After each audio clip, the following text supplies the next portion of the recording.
Então nós vamos falar do lado bom e do lado ruim do Mounjaro, tá? Então vamos lá. Primeira coisa, lado bom. Algumas pessoas, elas sofrem com compulsão, elas não conseguem controlar apetite, elas tentam emagrecer, se sabotam o tempo todo.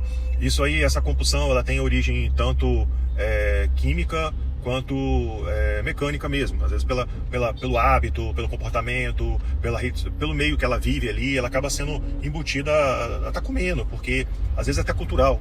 E às vezes também a pessoa está com o corpo inflamado, está sob um estresse, cortisol alto. Então aí vem essa vontade de comer doce, entende? Vem essa vontade de comer mais. Então a droga, ela atua lá no cérebro, ele anulando, né, aquela questão da fome, atuando diretamente na grelina e na leptina, que são hormônios de controle da fome. Ela controla lá no cérebro. Aí o que acontece? A pessoa fica com nojo da comida.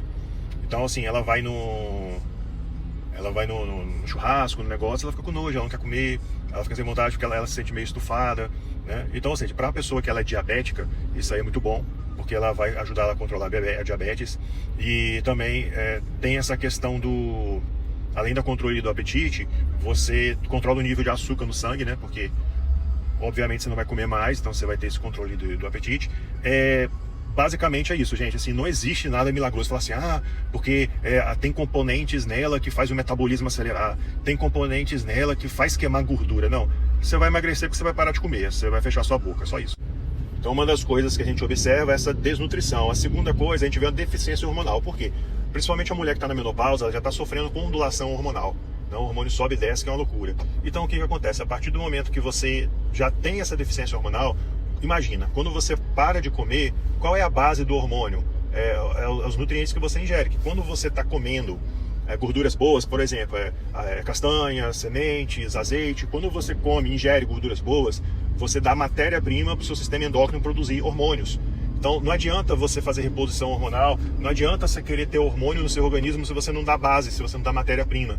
A matéria-prima é a alimentação. Então aí as pessoas começam a ter deficiência de hormônio também. Então, deficiência nutricional, deficiência de hormônio.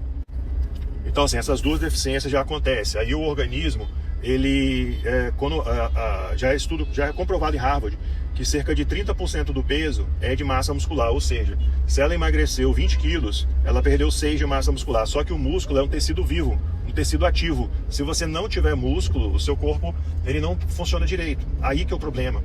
E essa massa muscular, cada década, cada 10 anos que passa, você perde cerca de 2, 3 quilos, né, normalmente. Fora isso, você já jogou 6 quilos no lixo assim rapidamente.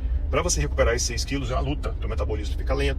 Então, ou seja, um outro problema que a gente tem é essa deficiência. A gente tem tido casos muito de problemas, eu encontro muito paciente com problema intestinal, intestino preso ou o intestino desregula totalmente. Então, assim, essas duas deficiências já acontecem. Aí o organismo, ele, já é comprovado em Harvard, que cerca de 30% do peso é de massa muscular. Ou seja, se ela emagreceu 20 quilos, ela perdeu 6 de massa muscular. Só que o músculo é um tecido vivo, um tecido ativo. Se você não tiver músculo, o seu corpo ele não funciona direito. Aí que é o problema. E essa massa muscular, cada década, cada 10 anos que passa, você perde cerca de 2, 3 quilos, né, normalmente. Fora isso, você já jogou 6 quilos no lixo assim rapidamente. Para você recuperar esses 6 quilos é uma luta, o metabolismo fica lento. Então, ou seja, um outro problema que a gente tem é essa deficiência. A gente tem tido casos muito de problemas, eu encontro muito paciente com problema intestinal, intestino preso ou o intestino desregula totalmente. Então, aí, ou seja, além do problema de pâncreas, que a gente está, de intestino, que a gente está vendo essa paralisia intestinal, porque pensa comigo, a partir do momento que você está usando o Mounjaro, seu intestino ele para de trabalhar. O intestino é a musculatura ali em constante movimento. Se você deixa um braço sem se mexer muito tempo, vai acontecer o quê? Vai atrofiar. Então você começa a ter uma atrofia intestinal, disfunção intestinal. Aí, ou seja, é uma droga que é para ser usada por pouco tempo. E as pessoas acabam falando assim, eu vou usar isso a minha vida toda.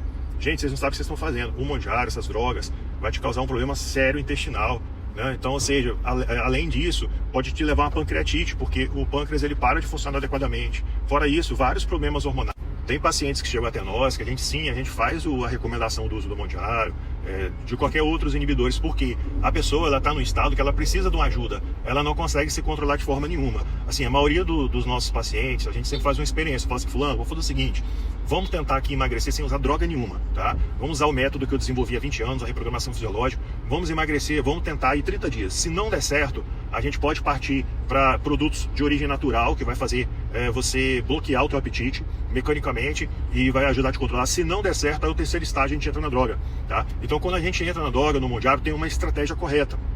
Se você fizer a estratégia correta, você diminui todos esses riscos, ou quase praticamente zero, né? Já vou explicar como. Tem pacientes que chegam até nós, que a gente faz a recomendação do uso do Mão Diário, de qualquer outros inibidores, porque a pessoa ela está num estado que ela precisa de uma ajuda, ela não consegue se controlar de forma nenhuma. Assim, a maioria dos nossos pacientes, a gente sempre faz uma experiência, fala assim, fulano, vamos fazer o seguinte, vamos tentar aqui emagrecer sem usar droga nenhuma, tá? Vamos usar o método que eu desenvolvi há 20 anos, a reprogramação fisiológica, vamos emagrecer, vamos tentar aí 30 dias. Se não der certo, a gente pode partir para produtos de origem natural, que vai fazer você bloquear o teu apetite mecanicamente e vai ajudar a te controlar. Se não der certo, aí o terceiro estágio a gente entra na droga, tá? Então quando a gente entra na droga, no Mão Diário, tem uma estratégia correta. Se você fizer a estratégia correta, você diminui todos esses riscos, ou quase praticamente zero, né? Já vou explicar como.